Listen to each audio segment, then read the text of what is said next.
Nacimiento de Jesucristo. El nacimiento de Jesús el Cristo fue así. Su madre, María, estaba comprometida para casarse con José, pero antes de unirse a él, resultó que estaba encinta por obra del Espíritu Santo. Como José, su esposo, era un hombre justo y no quería exponer la vergüenza pública, resolvió divorciarse de ella en secreto. Pero cuando él estaba considerando hacerlo, se le apareció en sueños un ángel del Señor y le dijo: José, hijo de David, no temas recibir a María por esposa, porque ella ha concebido por obra del Espíritu Santo. Dará a luz un hijo y le pondrás por nombre Jesús, porque él salvará a su pueblo de sus pecados. Todo esto sucedió para que se cumpliera lo que el Señor había dicho por medio del profeta. La Virgen concebirá y dará a luz un hijo y lo llamarán Emmanuel, que significa Dios con nosotros. Cuando José se despertó, hizo lo que el ángel del Señor le había mandado y recibió a María por esposa, pero no tuvo relaciones conyugales con ella hasta que dio a luz un hijo, a quien puso por nombre Jesús.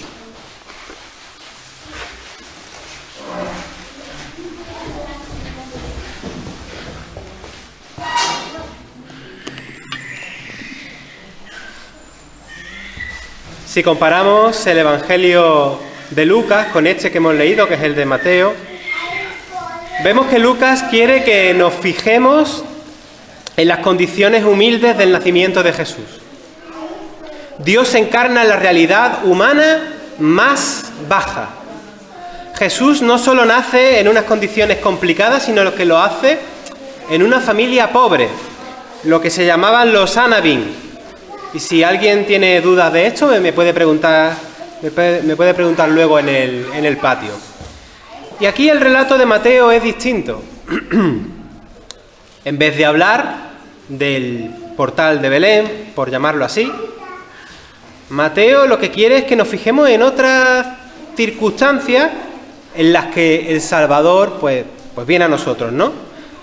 No me voy a enrollar con esto, pero a mucha gente le gusta como comparar el relato bíblico del nacimiento de Jesús con los relatos paganos de los nacimientos de otros héroes, de los semidioses, de los griegos, ¿no? Del contexto griego y romano, para argumentar que se trata, pues, de lo mismo.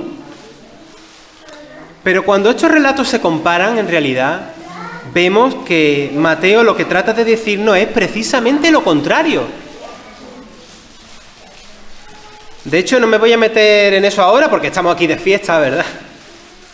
Pero Mateo quiere dejar claro que el verdadero héroe y salvador del mundo, o sea, Jesús, no viene a nosotros como un semidios, como un híbrido, al estilo de Perseo, al estilo de Hércules, nada de eso. Mateo quiere subrayar que Dios, encarnado como humano, el Dios que viene solidariamente a nosotros y asume la naturaleza humana y también nuestra fragilidad y limitación, como tú y como yo, pues resulta que se hace 100% humano de verdad, asume lo que somos. Sin embargo, a veces, y con esto tampoco es que pretenda ponerme aquí a corregir a nadie, pero la idea que tienen muchos creyentes es como si Jesús fuese, pues eso, un semihumano, 50% Dios y otro 50% humano. Y no es así. Jesús es Dios en plena humanidad, humano de verdad, como en el cántico de Filipenses 2, que de hecho lo leímos en el concierto ayer. Tampoco es lo que dice el apolinarismo, y tú dirás, bueno, Ruin, ¿y eso qué es? ¿No? Pues es la manera que entiende que la humanidad de Jesús se queda como absorbida en la divinidad de Jesús, ¿no? Que se diluye. Y aunque esa palabra apolinarismo a nadie le interesa ni nada, pero son ideas que tiene la gente en la calle. Son ideas incluso que tiene mucha gente en la iglesia, ¿no? Pero eso quita valor. Quita valor a la identificación que Dios quiere tener con nosotros. Dios no viene a nosotros disfrazado de humano, disfrazado de bebé. Viene como ser humano real, con todas las consecuencias, aunque esas consecuencias le llevan, por amor a nosotros y por fidelidad al Padre, le llevan a morir condenado en la cruz como un sedicioso criminal según la ley romana. Aunque su vida entregada y donada sea para nosotros un acontecimiento salvífico. Y como todo ser humano, a mí esto me encanta recordarlo, la verdad. Nació frágil, indefenso, incapaz de hablar o de andar y de valerse por sí mismo. Jesús necesitó, como todo bebé, ¿verdad?, de sus pañales, como bien lo señala Lucas. Y a mí es que esto me encanta recordarlo, porque no es ninguna blasfemia decir que Jesús, Dios con nosotros, hacía sus caquitas y sus pipís. Sí, me estáis mirando, pero es verdad. La blasfemia sería no reconocerlo.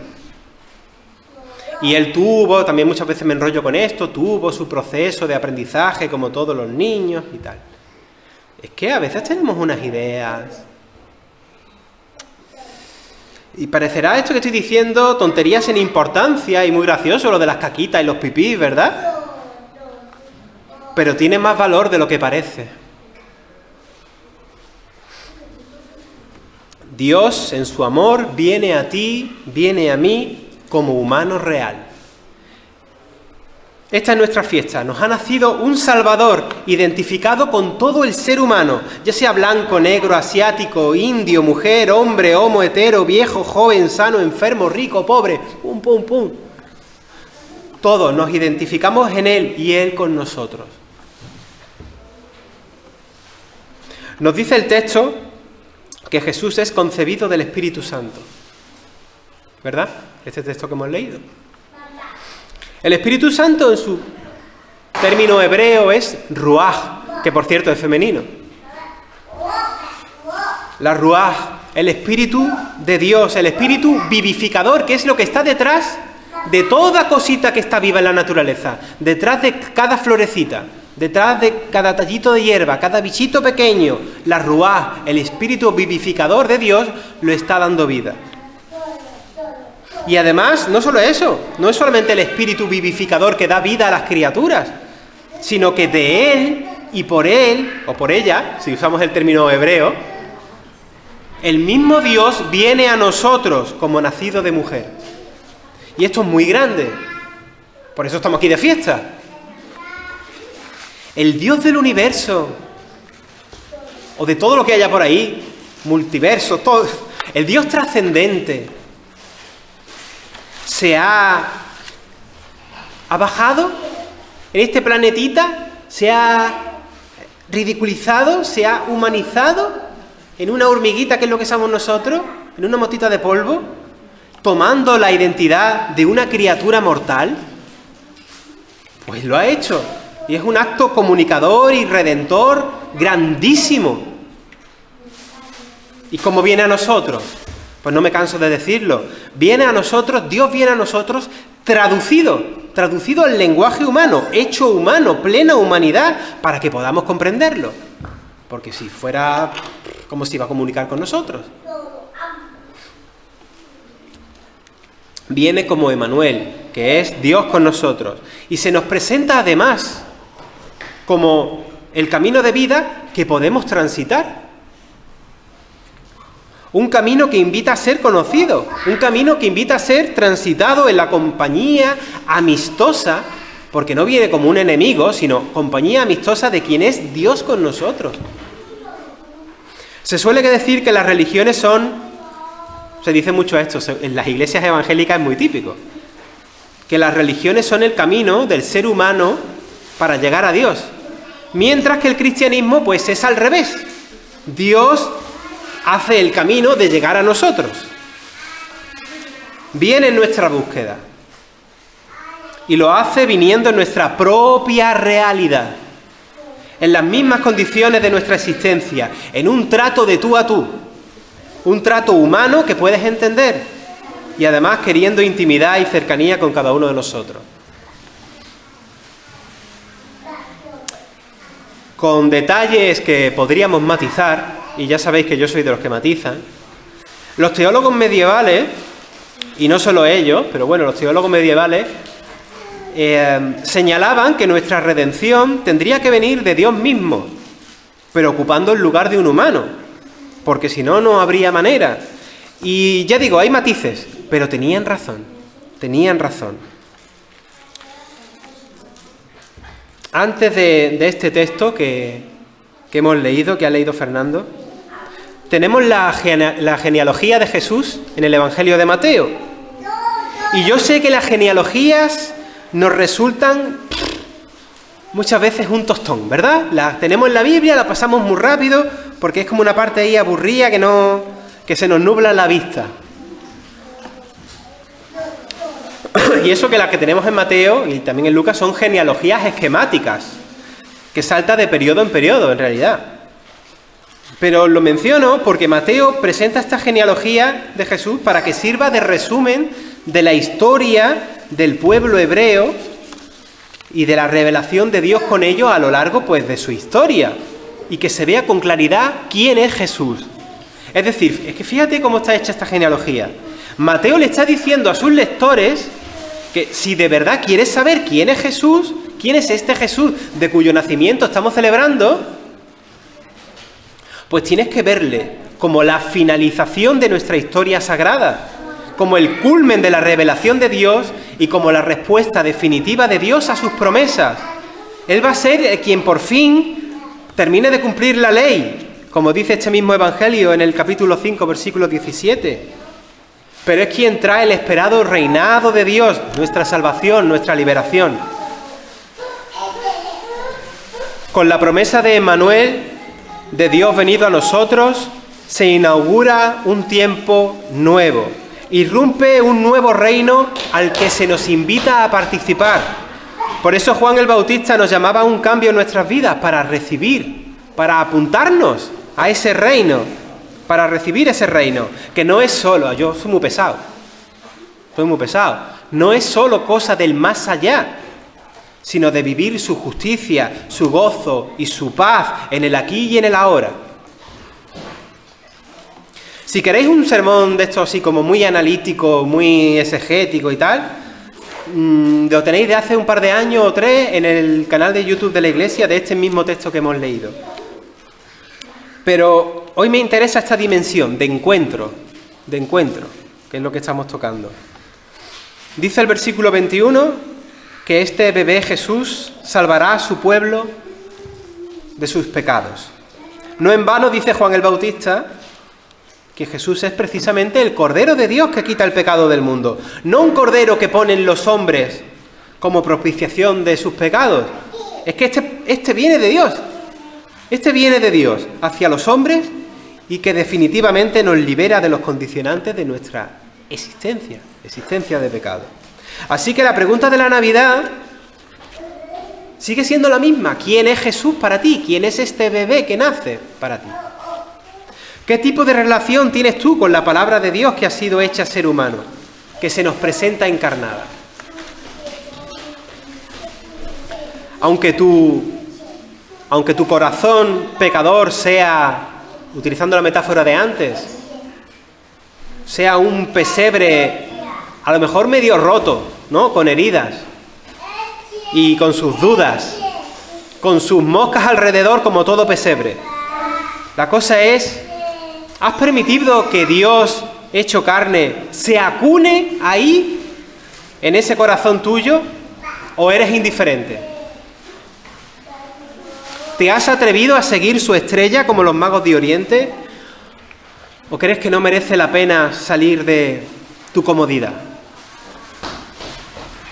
Preguntas que debo de hacérmelas también yo mismo. Y preguntas que incluso debo de hacérmelas yo mismo cada día.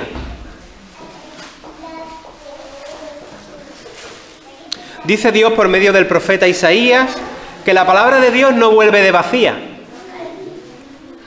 Tanto ahora como en otros momentos está llamando a cada una de nuestras puertas esa palabra para ser acogida, como ese refrigerio que tanto necesitamos. Así que, más allá de abrirle la puerta al consumismo de estos días, que más que reconocer a Cristo lo que hace es negarlo, la inquietud que acontece existencialmente en cada uno de nosotras, de nosotros, es si abrimos la puerta al niño Dios que ha nacido en esta existencia donde impera la injusticia, la deshumanización y otras tantas corrupciones. Hay algunos artistas que hablan de este mundo como un mundo sin Dios, que yo tampoco lo veo así, pero bueno, pues a este mundo sin Dios ha venido Dios. Y esa es la Navidad. Y en ese sentido de oscuridad, de dolor, de realidades muy chungas, este niño Dios nace en los rechazados de la sociedad, en las personas pobres, nace en las realidades de conflicto. Hay que decirlo, ayer después del mercadillo vino un hombre y Raquel le dio una manta, tenía frío, un hombre que vive en la calle. Ahí nace también. Gracias, Raquel, por lo que hiciste. Yo sé que tú no lo vas a decir ni vas a fardar de esto, pero ese hombre pudo dormir calentito. Y vino aquí que estaba, pues ahí nace el niño Dios. Nace también en quienes no tienen lugar en los mesones de nuestros días. Nace en aquellos que tienen que emigrar siendo niños o no siendo niños, o siendo como niños, bajo gobierno de los nuevos Herodes que quieren negar la vida. Y creo que aquí algunos de los presentes sabéis bien qué es eso, ¿verdad? Por lo menos los de Nicaragua, ¿no? Los de Venezuela, tenéis testimonios que dar. Toda predicación lleva palabras de ánimo, palabras de consuelo, palabras de esperanza, cambio de vida, ¿no? De rectificar cosas. Hay desafío, ¿no? Y hay invitación. Y la invitación y el desafío yo creo que es una misma cosa. Permite que Jesús nazca también en tu corazón. Nacido Jesús, nace su reino. Soli Deo Gloria.